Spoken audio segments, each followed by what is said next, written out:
half of Exeter is based on volcanic rock, and you'll see it like that. There's other stuff which is red and veiny, but it doesn't seem to be here. And this is essentially either probably a riverbed in a kind of deserty conditions from about 300 million years ago. And so what you're seeing here, this stuff, is actually kind of small bits of broken up stone that's left at the bottom of the stream, you know, that the water's just sort of dragged along. So on the one hand it's a wall, but on the other hand it's both a volcano, a desert and a river.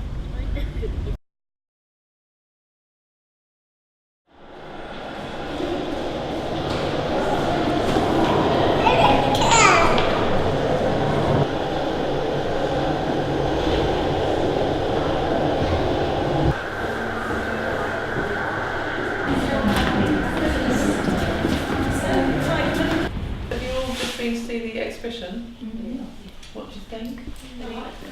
Apart from the foot. I liked the foot. Yes, but you didn't like it. It's quite, what I liked about it was that he's called it a self-portrait, isn't it? And it's like you don't usually think of someone thinking about the foot from underneath as your self-portrait. That's what I liked about it. Yeah. So what do you think about the, you know, the skills and things that you saw in the films? Oh, that balancing. Oh, balancing. Yeah. Oh, the bike. Yeah. Yeah. Very clever. Yeah. Weird. Weird. Yeah, it's a bit weird. Disappeared, then it was another time, then he came back and he did his back and then he disappeared again. Anybody here know any of the names for this particular area? It's called Little Britain. Little Britain. That's where they got the idea. Of course the British, because this is Little Britain, were a minority. And so the name of Britain, if you like, is an incorporation, it's an appropriation of the name of a minority who were displaced, and then their name was taken to describe everybody. So there's a strange kind of irony here about the appropriation of people's identity.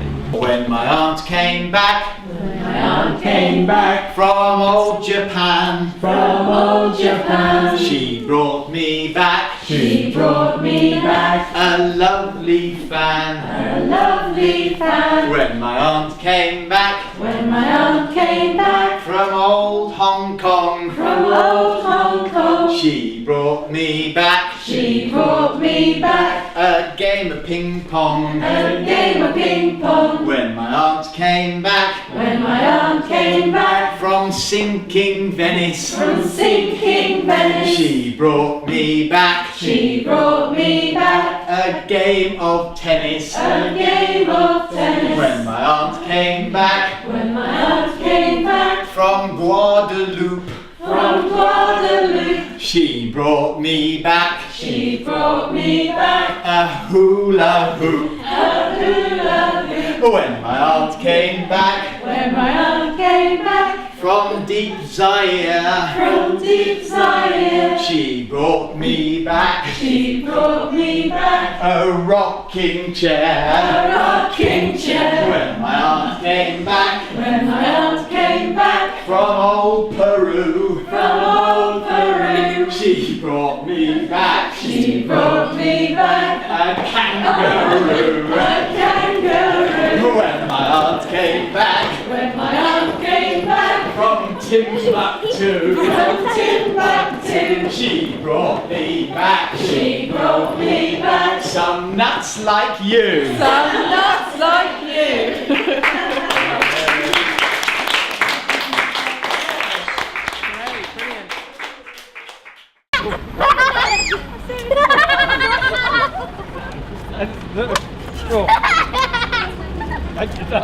Thank you. The reason that I allow you to do that was that, that on certain ceremonial days, when the priests processed through this part of Exeter, the local residents were allowed to do what you just did. That they had a right to throw water over the procession. Oh, yeah.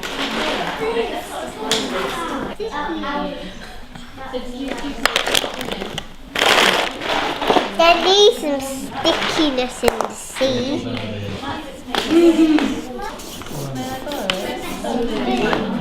It's a park.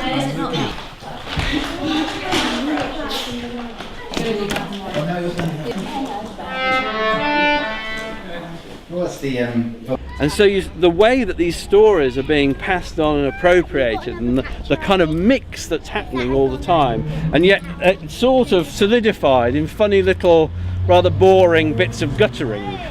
And yet this place signifies the bringing of holy water for the general drinking of the population. So this is not just any old water that came here, although how aware the people of the 19th century would have been of that. They were actually bringing the water from a place of medieval pilgrimage. Up until about the 14th century, pilgrims would come to St. Sidwell's Well to take the water because it was believed to have particularly healing qualities for skin.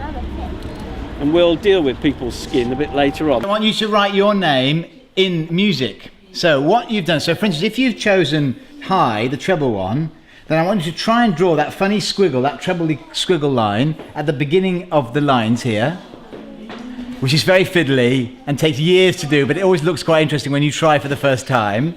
And then, so you can work out which your notes are, because you see I've written them there. So if you have the treble one, it's like E, F, G, A, B, C, D, and then write on it where your notes would come. This is Jemai.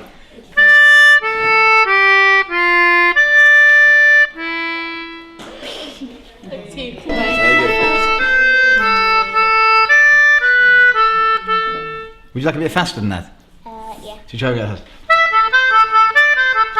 Oh, that sounds just like Yes, you. exactly. This is Iris. Can we have Iris now? Bring Iris a bit high. Are you slow or fast, Iris? Fast. Okay.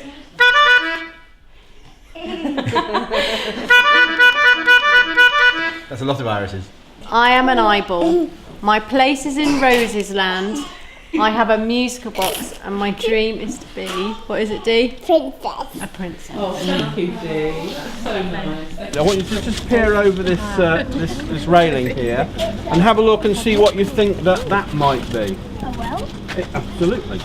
So 1831, there was a massive cholera outbreak in this city, and as I say, we're kind of in the epicenter of it at this moment. Strangely and ironically, this well actually was clean throughout. It was never actually infected.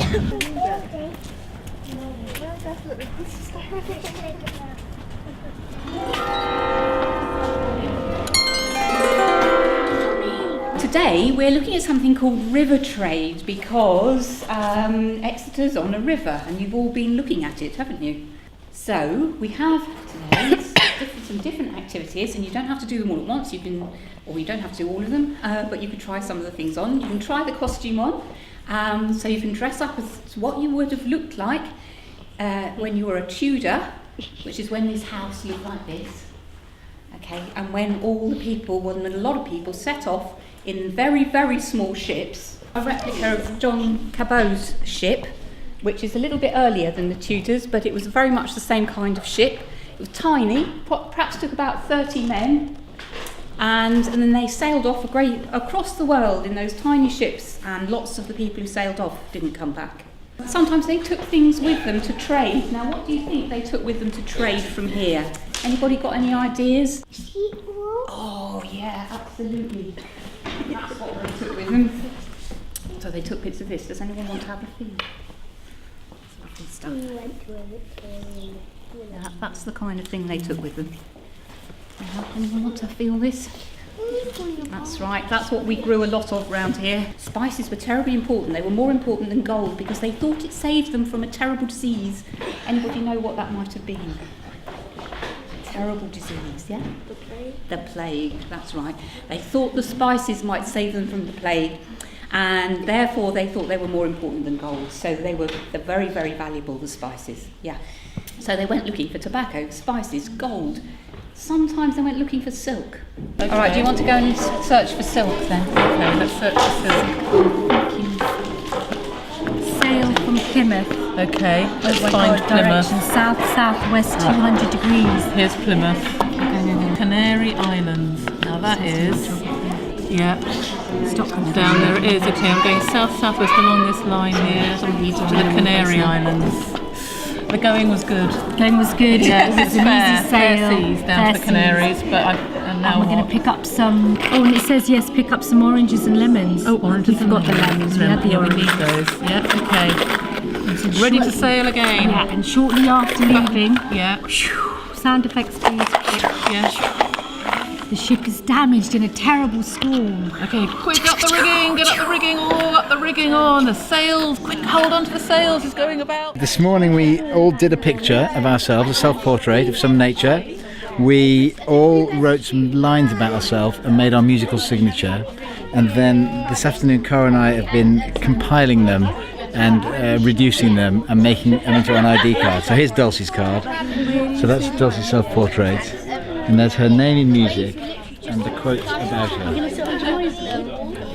And everyone's got their own ID cards. They're great.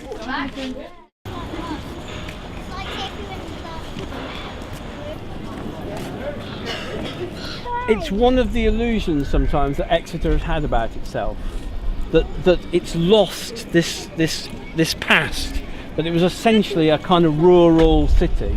A city where essentially it was very close to the farmers or whatever, essentially a market, an extended market town.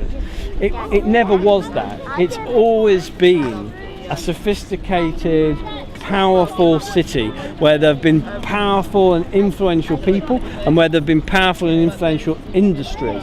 And even when the Industrial Revolution took the power of manufacture away, this was still a significant city for a legal city, an administrative city, and very significantly a banking city. Partly one of the reasons why I've done the Onions is not just to try to get myself, though miserably failing, to cry for an Exeter that never existed, but also because at that point, up until the 1960s, used to arrive a series of figures that I remember from my childhood. I don't know whether anybody else will remember it.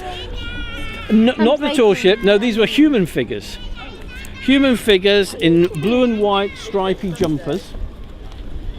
And Not that old. Sorry. no. And they would bring these bits of onion. They were onion johnnies. And they came from, if you want to just get it, no, you want a little, that'll put the edge on you, I think. What's that?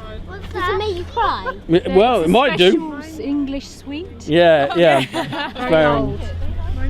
Onion. They came from Brittany. It smells like onion, but it doesn't taste like it. They would sleep in the warehouses here, and during the day they would wheel their bikes out through the city and out to the villages.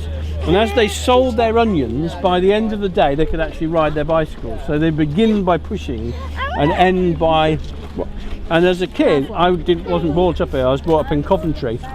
And as a child, I remember the Onion Johnnies, just at the very, very end of the Onion Johnnies. So it was like the mid-1960s was the very end of them.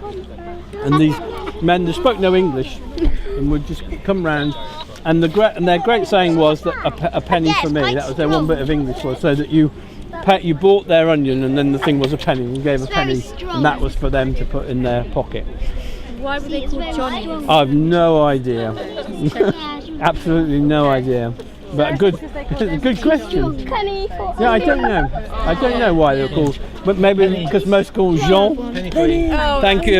Thank you very much. So, from one Onion Johnny to another load. Thanks very much, and enjoy your tea.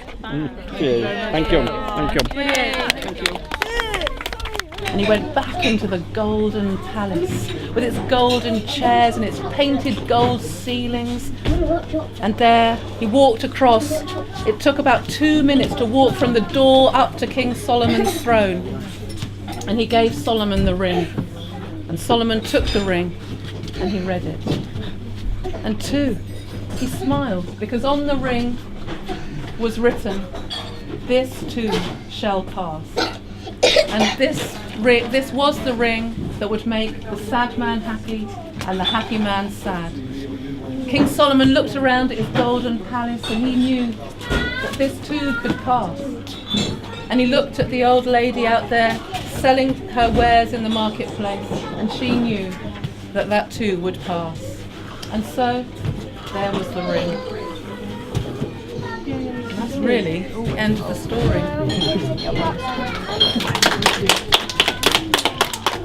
feels very different to have come to the city. Had quite a kind of busy city kind of a day, rather than our hanging out in the countryside. But I quite like that change today. Yeah. I really enjoyed Phil's knowledge. It kind of feels like there's this massive encyclopedia there, and that kind of layering, that was lovely. The whole layering just of the wall and the soil, the information. I think that's really lovely because you can I just look at each one of us and think, yeah, we've got our layers and our stories. It's really nice, yeah. It's really lovely.